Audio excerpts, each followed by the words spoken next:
Good evening, Committee of Adjustment. Uh, Vice Chair LaJesse, I'll just let you know that we are live and ready to begin when you are.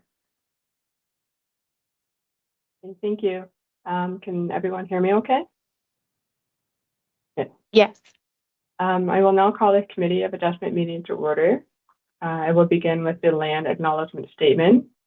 In the spirit of reconciliation, we acknowledge with respect the history, spirituality, and culture of the Anishinaabe, the people of the Three Fires, known as Ojibwe, Odada, and Potawatomi Nation, who have inhabited this land from time immemorial, and further give thanks to the Chippewas of the Saugeen and the Chippewas of the Nawash, now known as the Saugeen Ojibwe Nation, as the traditional keepers of this land. We also recognize the Métis and the Inuit whose ancestors shared this land and these waters. May we all, as treaty people, live with respect on this land and live in peace and friendship with all its diverse peoples. So we'll move forward with the approval of the agenda and additions to the agenda. The agenda has been approved. Is this where I ask for a mover and a seconder, and if there's any discussion, and I'll call the vote. So the mover is Member McMillan, and the seconder is Member Glenn. And I will call the vote. All those in favor? And that is moved. So the next item on the agenda is the appointment of the Secretary Treasurer. That Raven Murray be appointed as the Secretary Treasurer of the Committee of Adjustment, and that said appointment take immediate effect. Can I ask for a mover and a seconder, please? So mover, Councillor Corborn, and mover would be, the seconder would be Member Glenn. And I'll call the vote. All those in favor? Okay, that is moved. Okay, the declaration of pecuniary interest. Are there any declarations of pecuniary interest to acknowledge? No? Okay, going forward. Minutes of the previous meeting was held on September 19th, 2023. That the minutes from this meeting, September 19th, 2023, be approved. Mover and a seconder, please. Member McMillan, and seconded by Member Glenn. Is there any discussion? Yeah, I will call the vote. All those in favor? And that is moved. So we will now move on to new business.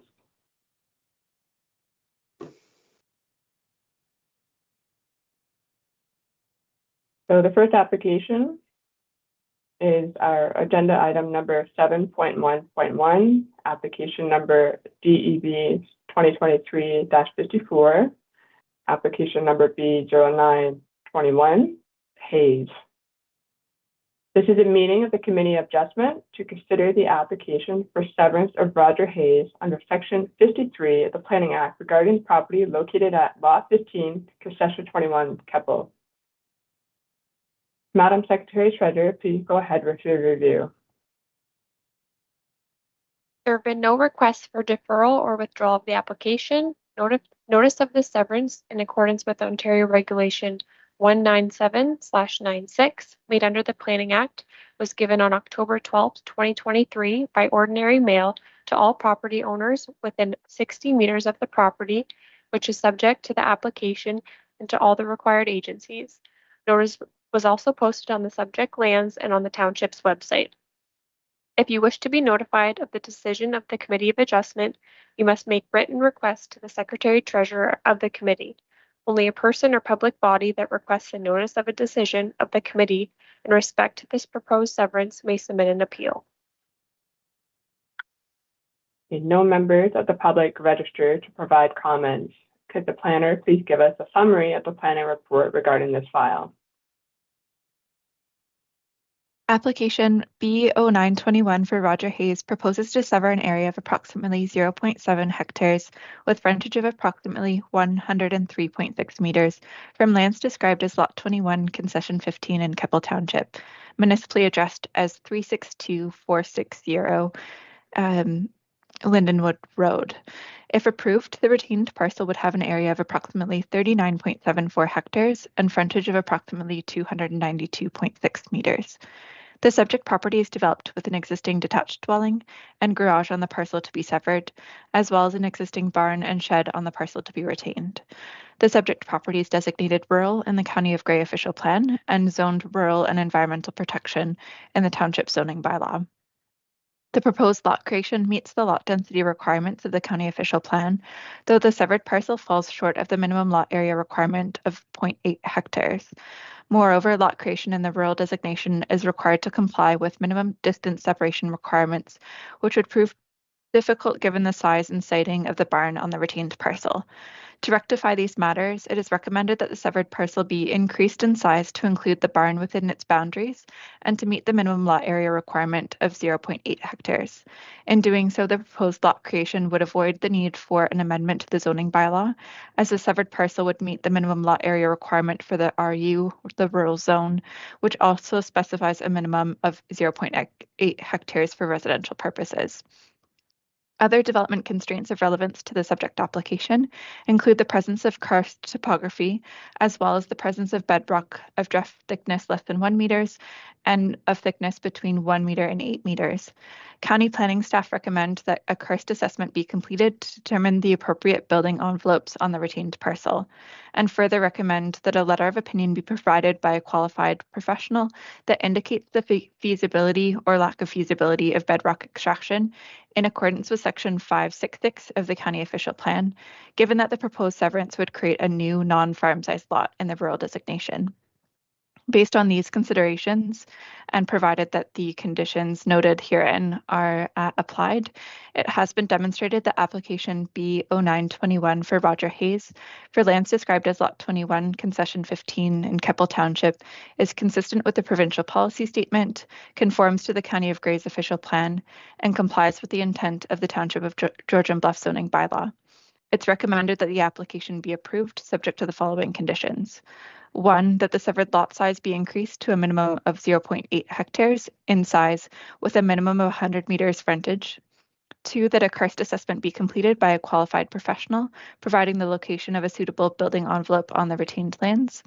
3, that a letter of opinion be provided by a qualified individual, indicating whether the extraction of the bedrock on the subject lands is or is not feasible.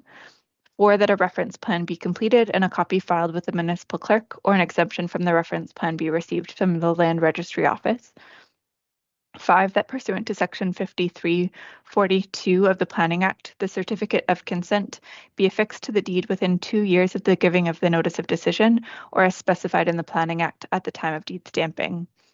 It should be noted that Section 5343 of the Planning Act requires that the transaction approved by this consent must be carried out within 2 years of the issuance of the certificate, i.e. the stamping of the deed.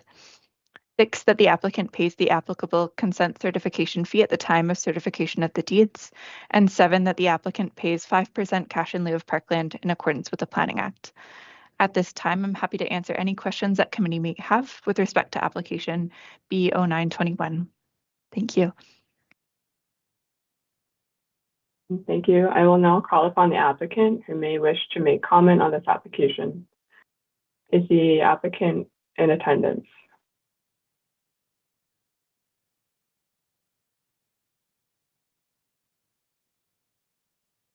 I do not see anyone here speaking up. Okay. I will now call upon any members of the public who may wish to make comment on this application. If there is, please state your first and last name for the record prior to beginning.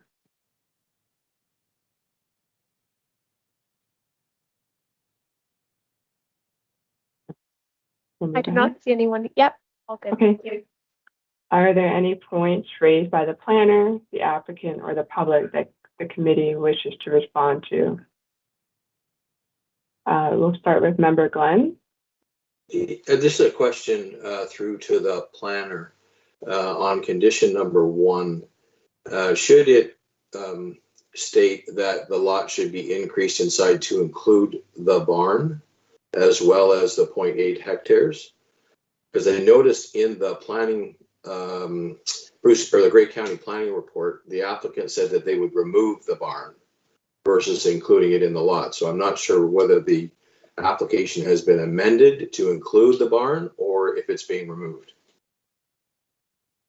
Through you, Madam Chair, we could amend condition number 1 to include that the severed lot size be increased to a minimum of 0.8 hectares in size with a minimum of 100 meters in frontage, and that the severed lot include the existing barn on the subject property. That way, if that recommendation is put forward and that condition is stated that way, if the applicant does choose to remove the barn, that condition would still be satisfied. Okay. Member Corborn, did you have a question? Thank you, Chair Ladresse. I do have a couple of questions. I noted that the county noted several concerns and recommended deferral until certain conditions were met. So I wonder if you could explain to me, is that a timing thing where the conditions then were met and we're moving on, or so is that recommendation to defer, has that already passed and the conditions that were outlined by the county have been met? Through you, Madam Chair, in response to Councillor Coburn's comments and questions, I would recommend that at this present moment, I don't believe that the application has been deferred. The recommendation put forward is for approval subject to a number of conditions, and provided those conditions are met, including that the severed lot size be increased, that the karst assessment would be completed, and that a letter of opinion be provided indicating the feasibility of bedrock extraction, that those would address the County of Grey's concerns regarding the application. It is a procedural matter whether to defer the application pending the resolution of those 3 items, or whether committee wishes to approve with those conditions being tied to provisional approval. Okay, thank you. So this is not an unusual way of handling those, is to include them in the conditions rather than defer. This might just be it might just be me being picky, but one of the requirements is that a karst assessment be completed. Is that all that we're asking for, or do the results have to indicate something in order for this to move forward? And if so, why is that not listed as a particular condition? Through you, Madam Chair, in response to Councillor Coburn's question, the condition could be modified to state that a karst assessment be completed and the recommendations be implemented prior to the issuance of a building permit for added specificity, if that would address your concern. It would actually. Thank you. That's what I was looking for. So I would recommend that. And one final question, if I may. I think we've seen more than once on the files presented this evening that the county is making reference to the forestry management bylaw in terms of removing trees from a property. Why is it that we don't ever list that as a condition, even just to make it more front and center, to say that we would like that to be referenced in the applicant considering removal of any trees on the property? Through you, Madam Chair, in response to Councillor Coburn's question, on its own, the county's forest management bylaw has teeth, so to speak, to require compliance with the provisions noted therein. The conditions that are listed here, and more generally in other applications, conditions of provisional approval, are typically things that you would want to see implemented as part of your decision that might not otherwise be something that you could require the applicant to do outside of the consent application. So in this case, requiring compliance with the forest management bylaw from the county would be sort of assumed. It would be any property within the county's limits that would have to comply with that bylaw. And so it's not necessary to specify it in the conditions.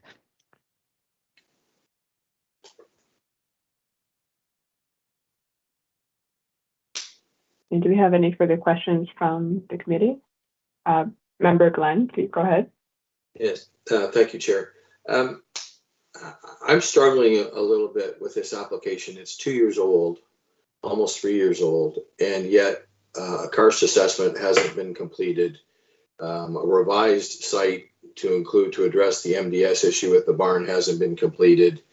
The applicant isn't at the committee meeting to address these issues at all, and yet we're being asked to approve something that I'm not sure what we're approving. And the last thing is, I was at the site yesterday for an inspection and there was no sign posted for a severance. So I'm not, I'm getting a little uneasy about us moving forward and changing conditions on the fly. And the applicant isn't here to say, yes, I'm going to increase the lot size to include the barn, or I'm going to take it down. And why a karst assessment hasn't been done in the 2 years the application's been with the municipality. Through you, Madam Chair, in response to the comments raised by Member Glenn, the committee could choose, if it so wishes, to defer the application to resolve the matters raised by Member Glenn, if it should so choose.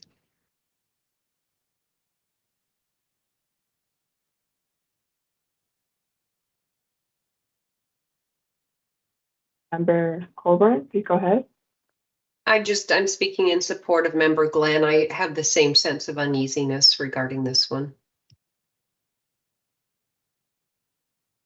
Maybe I'll make it through you, Madam Chair. I will put a motion on the floor that the application be deferred to allow the applicant to address the matters set out in the staff planning report. For a mover and a seconder on that motion that Member Glenn has put forward. So Member McMillan and Councillor Colborne, are you a seconder? I didn't see your hand.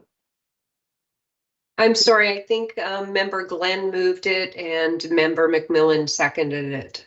Okay. If I'm looking at that correctly, I'm not sure. Okay, thank you. I will look to the Secretary Treasurer for confirmation that that is okay.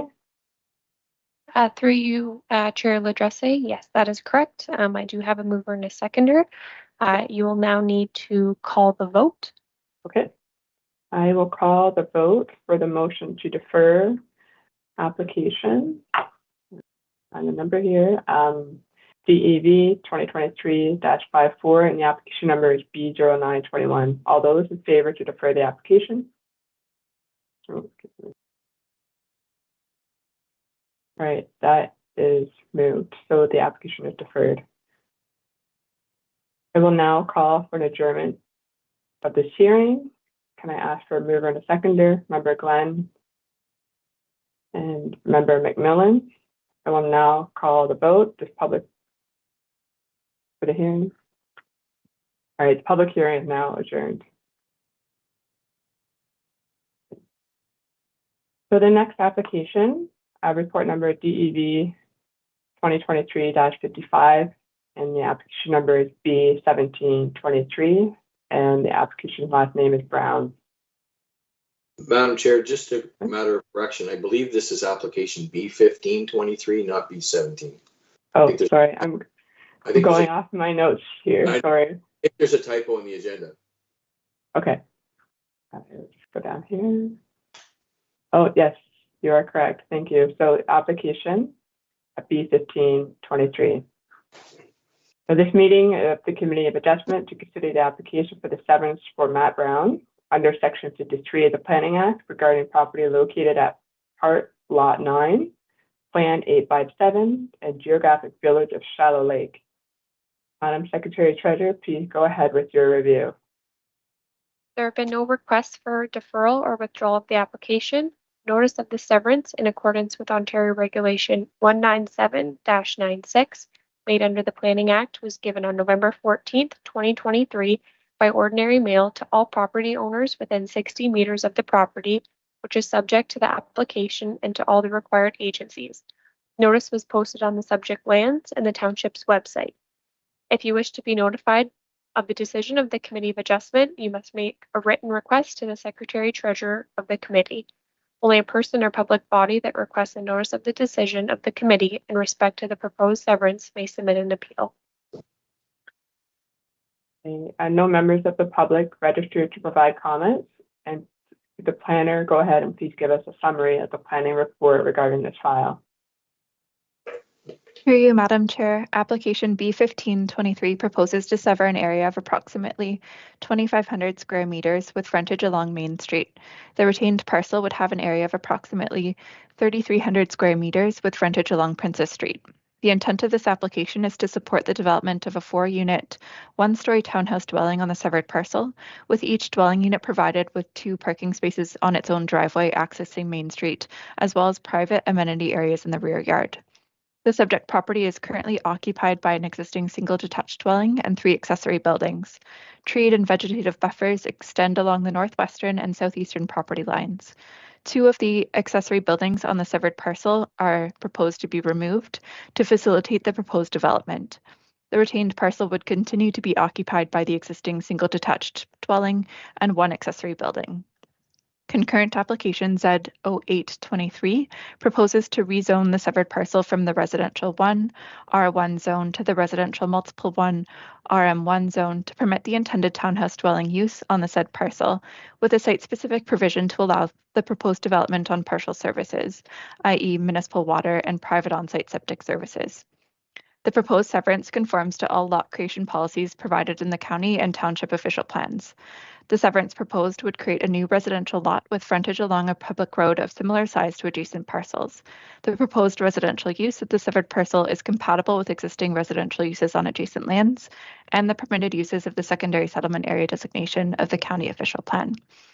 The sewage feasibility study report submitted with this application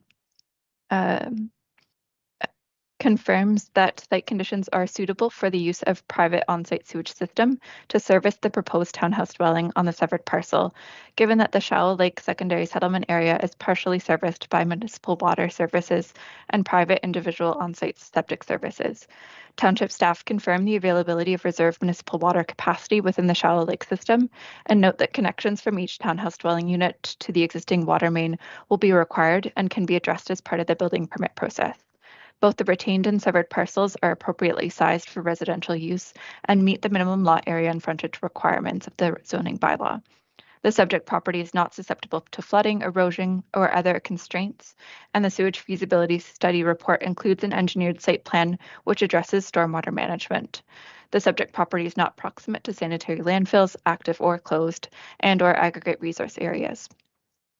The proposed development would facilitate residential infill and intensification in the Shallow Lake and increase the diversity of the housing stock in the community. Policies within the county official plan encourage development of communities with a wide range of housing types, a range of alternative locations, forms and densities of housing, and price ranges to meet a variety of housing needs. The proposed residential development of the severed parcel also aligns with the housing policies of the township official plan, as the built-up area surrounding the subject property is a mixed-density neighborhood in that adjacent land uses comprise single detached dwellings and a 10-unit apartment building on the abutting property to the north. The severed parcel has treed and vegetative buffers extending along its limits, and a private amenity area is also proposed in the rear yard of the proposed townhouse dwelling.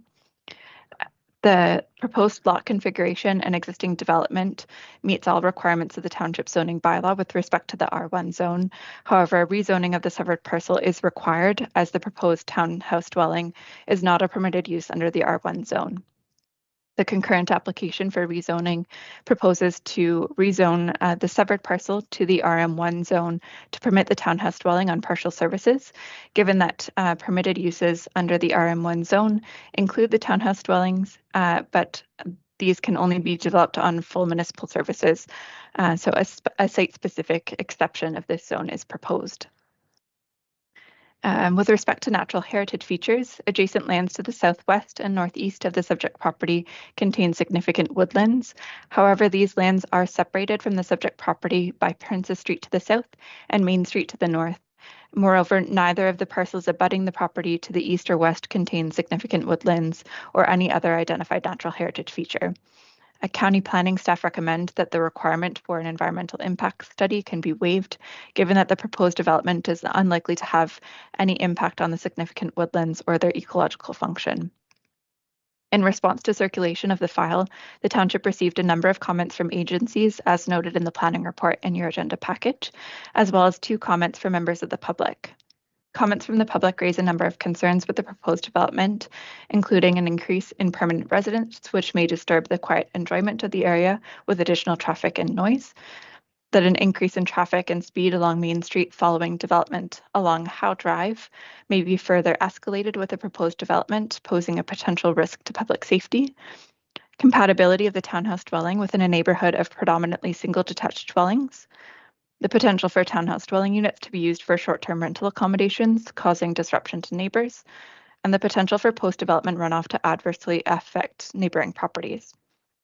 In response, I offer to the committee that townhouse dwellings in settlement areas are consistent with the 2020 provincial policy statement and are also permitted in the secondary settlement area designation of the county official plan and the residential designation of the township official plan.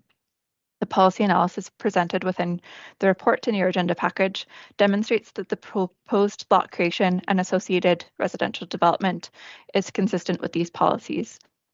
It's therefore recommended that application B15-2023 be approved, subject to the following conditions. First, that a reference plan can be completed and a copy filed with the municipal clerk, or an exception from the reference plan be received from the Land Registry Office. Second, that pursuant to Section 53, subsection 42 of the Planning Act, their certificate of consent be affixed to the deed within 2 years of the giving of the notice of decision, or as specified in the Planning Act at the time of deed stamping. It should be noted that Section 53, subsection 43 of the Planning Act requires that the transaction approved by this consent must be carried out within 2 years of the issuance of the certificate, i.e. the stamping of the deed. 3, that the owner pays the applicable consent certification fee at the time of certification of the deeds. 4, that prior to the issuance of a building permit, the applicant shall demonstrate to the satisfaction of the Township of Georgian Bluffs that the proposed siting of the proposed development does not conflict with the approximate location of the unknown petroleum well identified on Appendix A to the official plan for the County of Grey. 5, that an amendment to the zoning bylaw be in force and in effect, which rezones the land severed by application B15-2023 to the residential multiple 1 zone, wherein provisions permit a townhouse dwelling on partial servicing. 6, that the recommendations of the sewage feasibility study report be implemented prior to the issuance of a building permit. And 7, that pursuant to Section 53, subsection 13 of the Planning Act, the applicant shall pay 5% cash in lieu of parkland dedication to the township.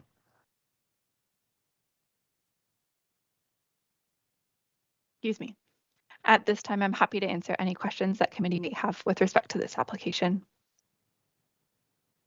Thank you. I will now call upon the applicant who may wish to make a comment on his application. Please state your first and last name for the record prior to beginning. Yes, good evening. There is a 10-minute limit. Yes, good evening. Can you hear me okay? Yes. Perfect. Thank you, Madam Chair and committee members. My name is Ron Davidson. I am the planning consultant that's working on this project, and with me tonight is the landowner, Matt Brown.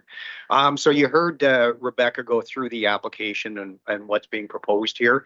I think one thing I'd like to say, though, is we maybe for tonight's meeting, we need to separate the rezoning application from the severance, because unlike the condition that states we need rezoning to get the deed stamped, I would respectfully suggest that not be in there, because we don't need rezoning to get the deed stamped, because the current zoning would allow for the severance to occur.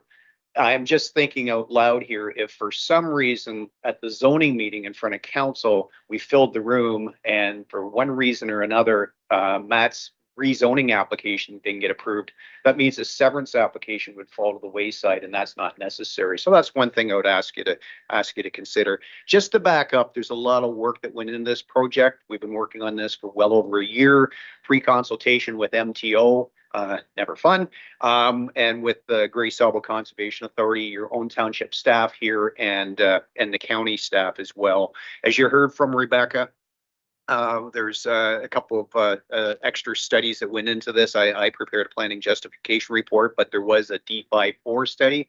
That's a Ministry of the Environment study, otherwise known as a nitrate study, to demonstrate that the soil conditions are suitable to accommodate the proposed development. There's also a detailed site plan showing exactly where the lot grading or how lot grading and drainage will occur and where the water is going to go. So that was all done before we filed the application. It is a good project. Again, the rezoning in my mind has nothing to do with this application for severance, but at the end of the day, it will be a nice project. Township's going to end up with 4 rental housing units. I don't think I have to explain to anybody how important it is these days to find rental units, let alone nice, brand new rental units, because there seems to be in every municipality a shortage of that. The last thing I'll ask, I just wondered if I could just have somebody repeat condition number 6 to me, because I might want to address that. If somebody could read that through you, Madam Chair, I'd appreciate that, please.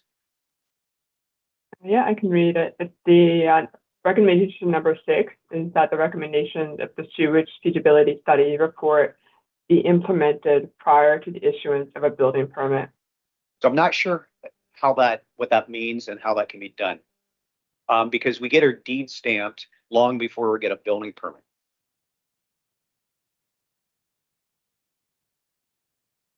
Is the Secretary Treasurer or the planner able to provide some comments? Through you, Madam Chair, I'm just pulling up the report to have in front of me, but the planning report in your agenda package does outline the recommendations and the findings of the D54 study mentioned by Mr. Davidson. We're recommending that as a condition of provisional approval, that those recommendations be implemented.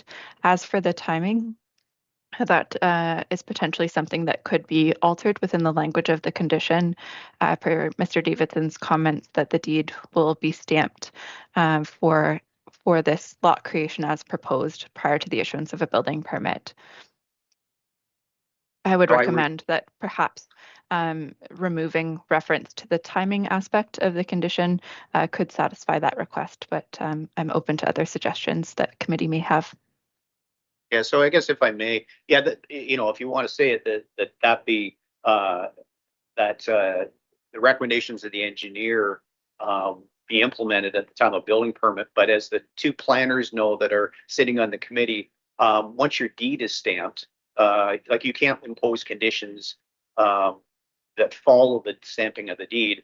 You can put them in there sort of as hey, it'd be nice if you did this, but there's no teeth to that. And I'm not trying to be smart here. Matt is sitting here and he's definitely going to be building the 4 townhouses and will be following the nitrate study. I'm just saying as a planner, I think you're kind of have a problem putting a condition in like that. And I'm not trying to be difficult and I apologize for that.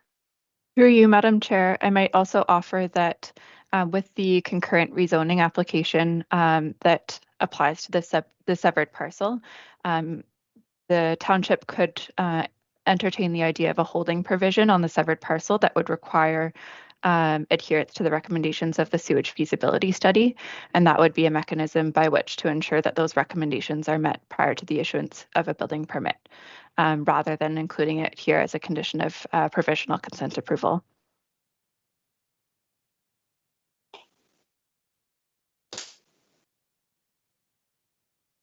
Member Glenn, did you have a comment? It was more a question for Mr. Davidson.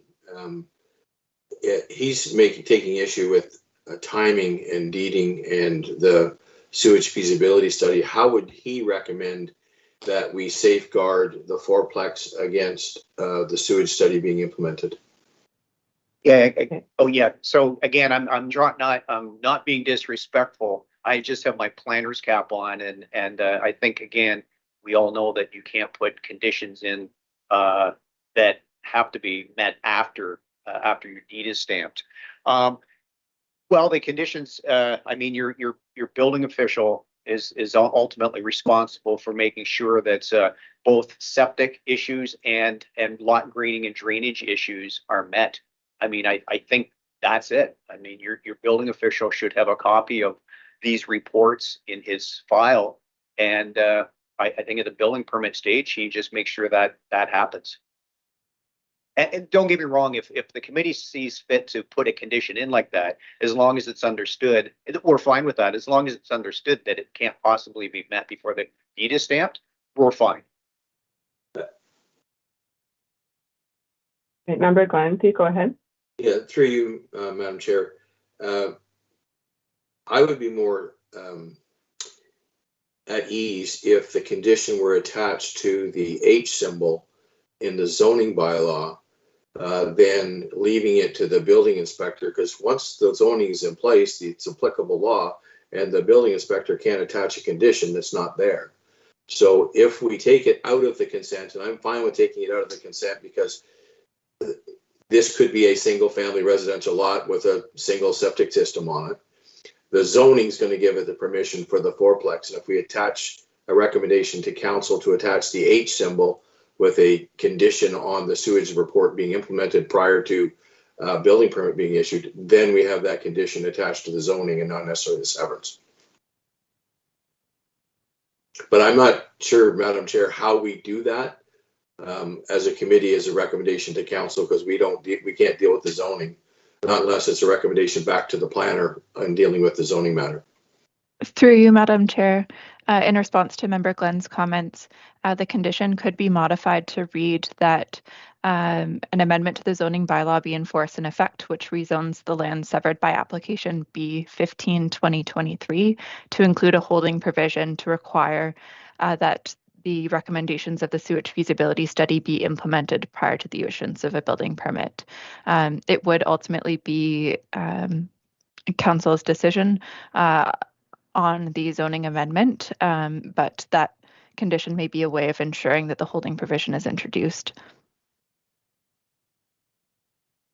Okay, thank you. Is that the end of the discussion between the planner and the committee? Or Councillor Corbin, please go ahead.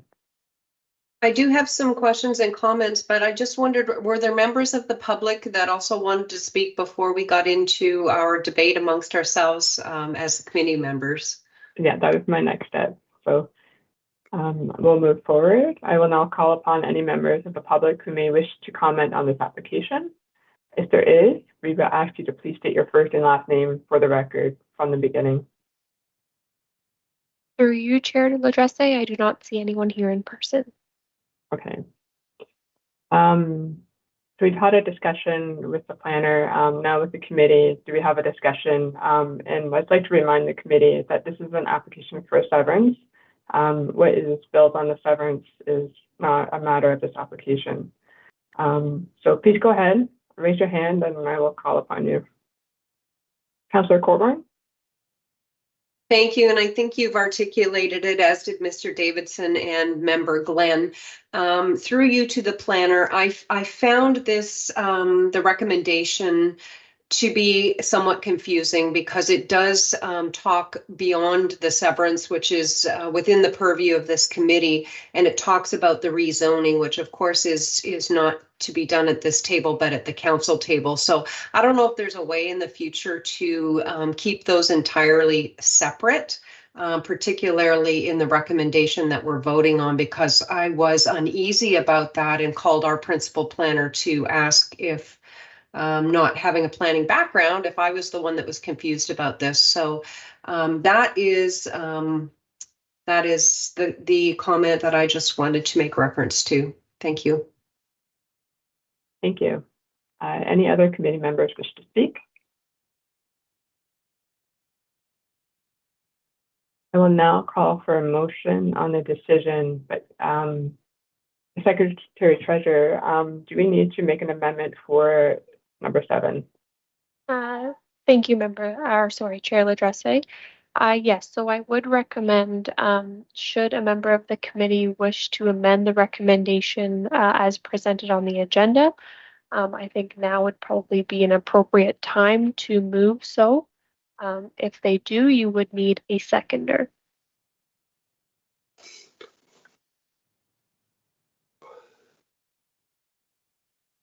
Do we have a motion to put on the floor for this application?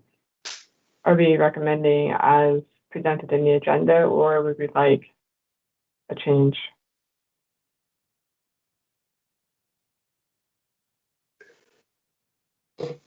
Please go ahead, Councillor Colborne. I don't think I'm likely the right one to make the motion, Chair Ladresse, but because there was an awkward silence, I'm just going to go ahead and talk. I think we had talked about what to do with number 6 in terms of placing it more before council when it comes to the rezoning matter, but I would turn, not to put Member Glenn on the hot seat, but I would turn to Member Glenn's expertise to help us articulate how that amendment might be worded. Through you, Madam Chair, and thank you for putting me on the hot seat. I struggle with 5 and 6 because 5 talks about a zoning being in place for the fourplex, and 6 talks about a feasibility study, and they both should be matters that are before council. So I may suggest this, that we modify the recommendations to exclude 5 and 6 recommendations, and outside of the decision in the minutes, provide direction to staff to include matters of 5 and 6 before council in the zoning bylaw amendment staff report, so that we don't muddy the waters on the consent, but we recognize there are issues that council should deal with as part of the staff planning report before them on the zoning matters. Because if the zoning, I'm just saying that because if the zoning fails and they come back and say, Mr. Brown says, I'm only going to build one single family house, then the matters under number 6 probably aren't going to need to be addressed. And the matters under 5 aren't going to need to be addressed to the extent that they are. So I'm wondering if the committee would be concurrence to eliminate 5 and 6 and then provide direction to staff to include those matters in the staff report on the zoning bylaw amendment before council.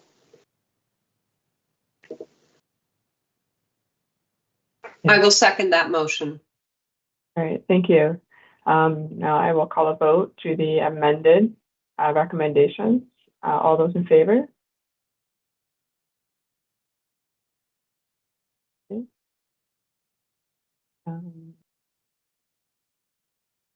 So that is moved. I will now call for an adjournment of this meeting. Mover and a seconder, Member Glenn. Seconder, please. Member McMillan. That the public hearing is now adjourned. Okay.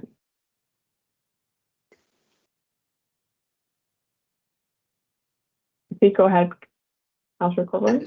Thank you, Chair Ladresse. Just procedurally, I turn to, I believe it's Rayburn. Do we need to have an official motion to give staff direction as per Member Glenn's recommendation regarding the rezoning bit? Through you, Chair Ladresse, thank you, Member Coburn. I think, and I'm speaking from not a planning perspective, but rather procedurally. So I will have Ms. Elphick correct me if I'm wrong in a planning way, but it's probably best to have, I guess, a direction to direct planning staff to include number 5, which would be that an amendment to the zoning bylaw be enforced in effect, which rezones the land severed by application B15-2023 to a special provision of the residential multiple 1 RM1 zone, wherein provisions permit a townhouse dwelling on partial servicing, and also to include section 6, that the recommendations of the sewage feasibility study report be implemented prior to the issuance of a building permit. So probably a mover and a seconder, and then call the vote. Can we have a mover? So Councillor Colborne to move in, and Councillor Glenn, or sorry, Member Glenn. Sorry, I just wonder if we're being clear enough about what we want to do with number 6 in terms of the sewage feasibility study. Because it's not just a matter of taking it out, but what are we directing council to look at? Are we directing council to, are we recommending that council seek the study results, or is it enough just to pull that from this? Through you, Madam Chair. In response to Councillor Coburn's comments and question, the recommendation could give staff direction to address those in the staff planning report presented to Council at the upcoming Council meeting.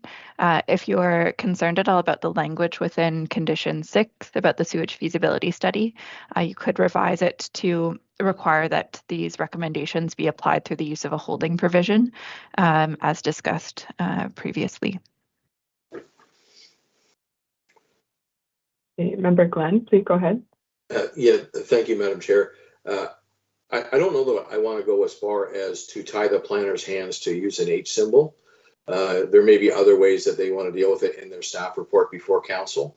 So it may be just as simple as that there be a zoning, the zoning matters to address the fourplex as well as the implementation of the sewage study be considered as part of the planning report to council in relation to the zoning bylaw amendment.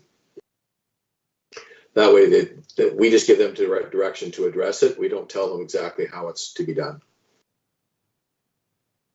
Thank you. Madam Secretary Treasurer, are we okay to go ahead with a mover and a seconder on that? Yes, I believe so. You already have a mover and a seconder, and I believe if they are still content, then you will need to call the vote. Okay. I'll call the vote for the recommendations to move 5 and 6 as a recommendation to the staff report to council. All those in favor? Okay, the motion is passed. Great, thank you. Madam Secretary Treasurer, watching the time here, I need to leave. I have my own council meeting to attend. So I believe there is a procedural matter that we need to address before I leave. Yes, thank you so much. So as you are leaving the meeting and our chair is not here, I shall call for an election of an acting chair for the meeting.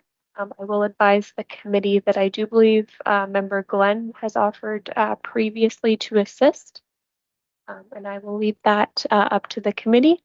Once a acting chair has been selected, I will email the script and let you know what page we are on. Okay, to the committee, are we in favor of electing Member Glenn as a chair to continue this meeting for tonight? All those in favor, please raise your hand. All right, that is moved. Thank you, Member Ladresse. I will forward the script now, and we will just be 1 minute or two here. Thank you.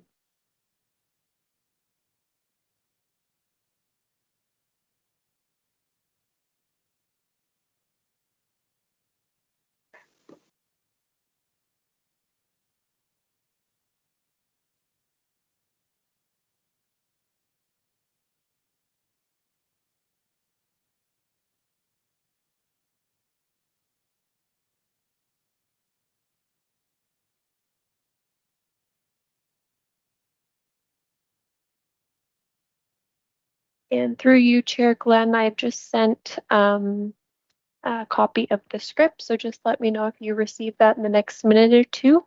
I will let you know that we are on page 7, and the font color is green where we are starting.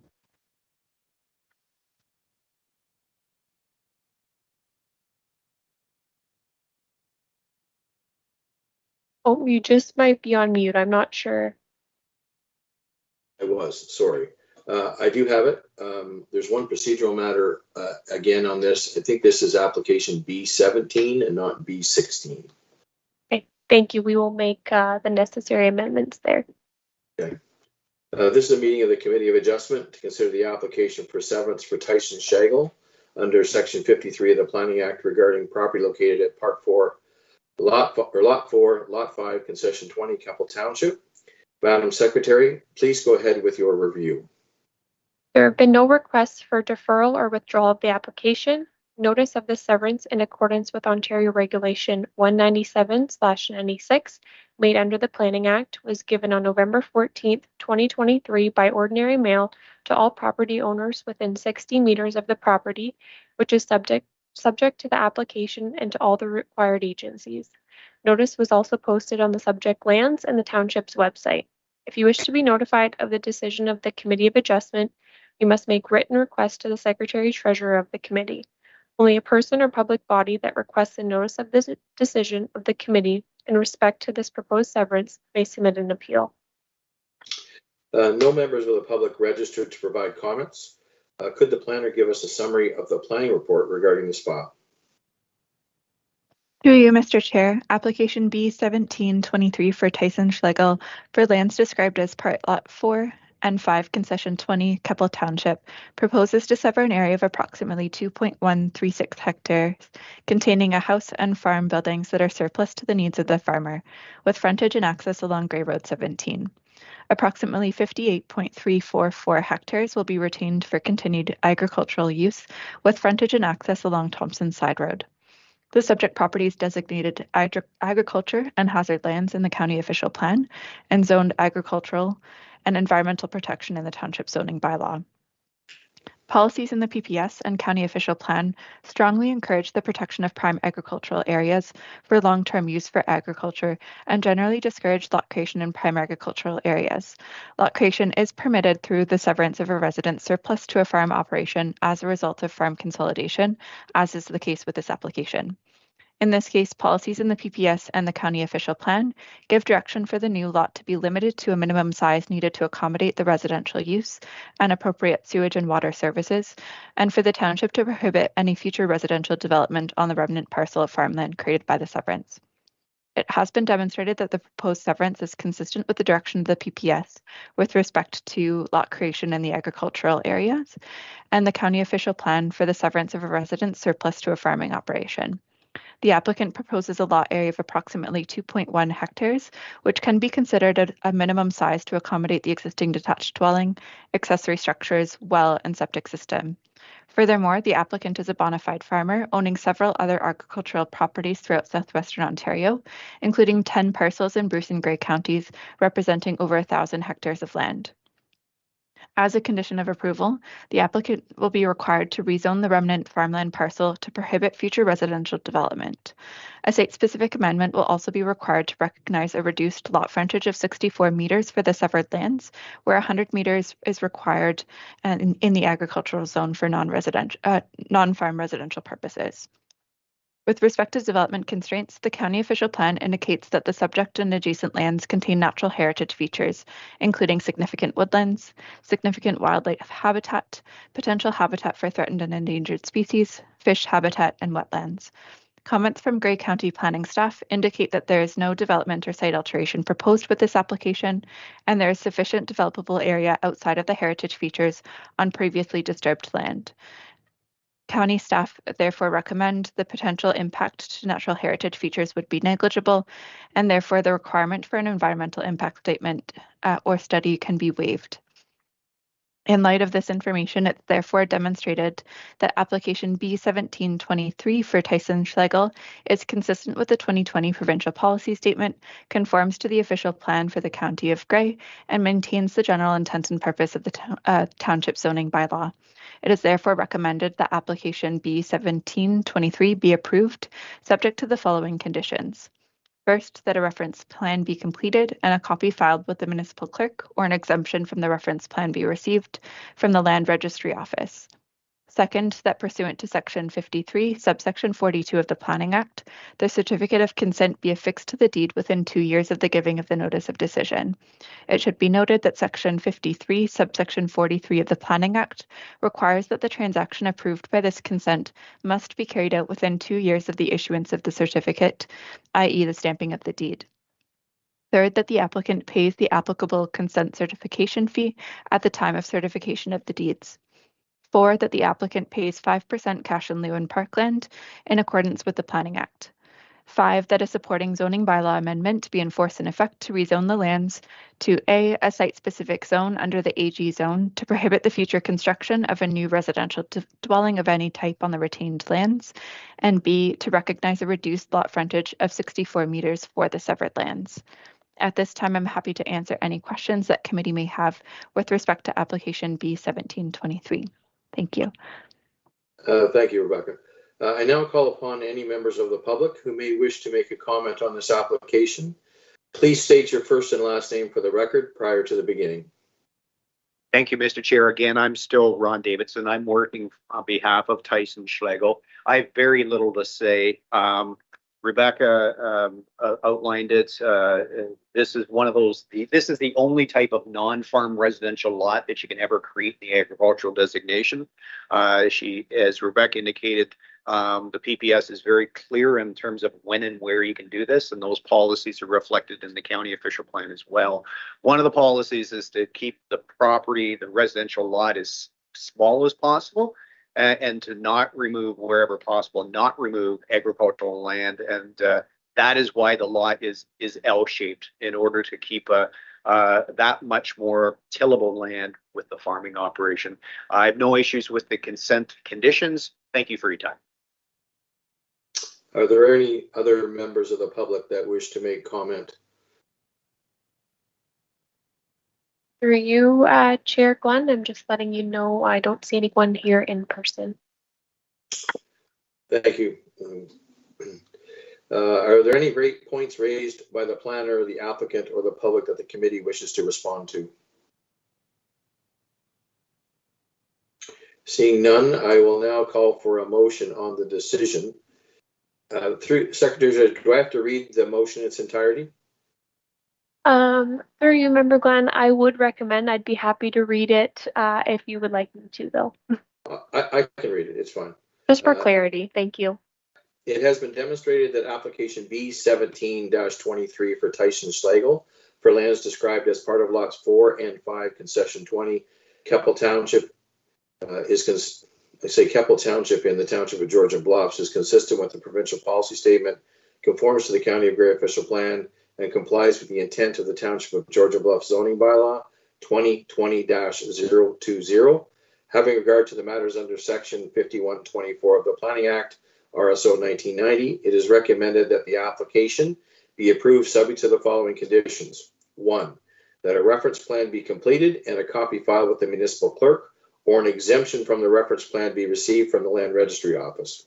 2, that pursuant to section 5342 of the Planning Act, the certificate of consent be affixed to the deed within 2 years of the giving of notice of decision.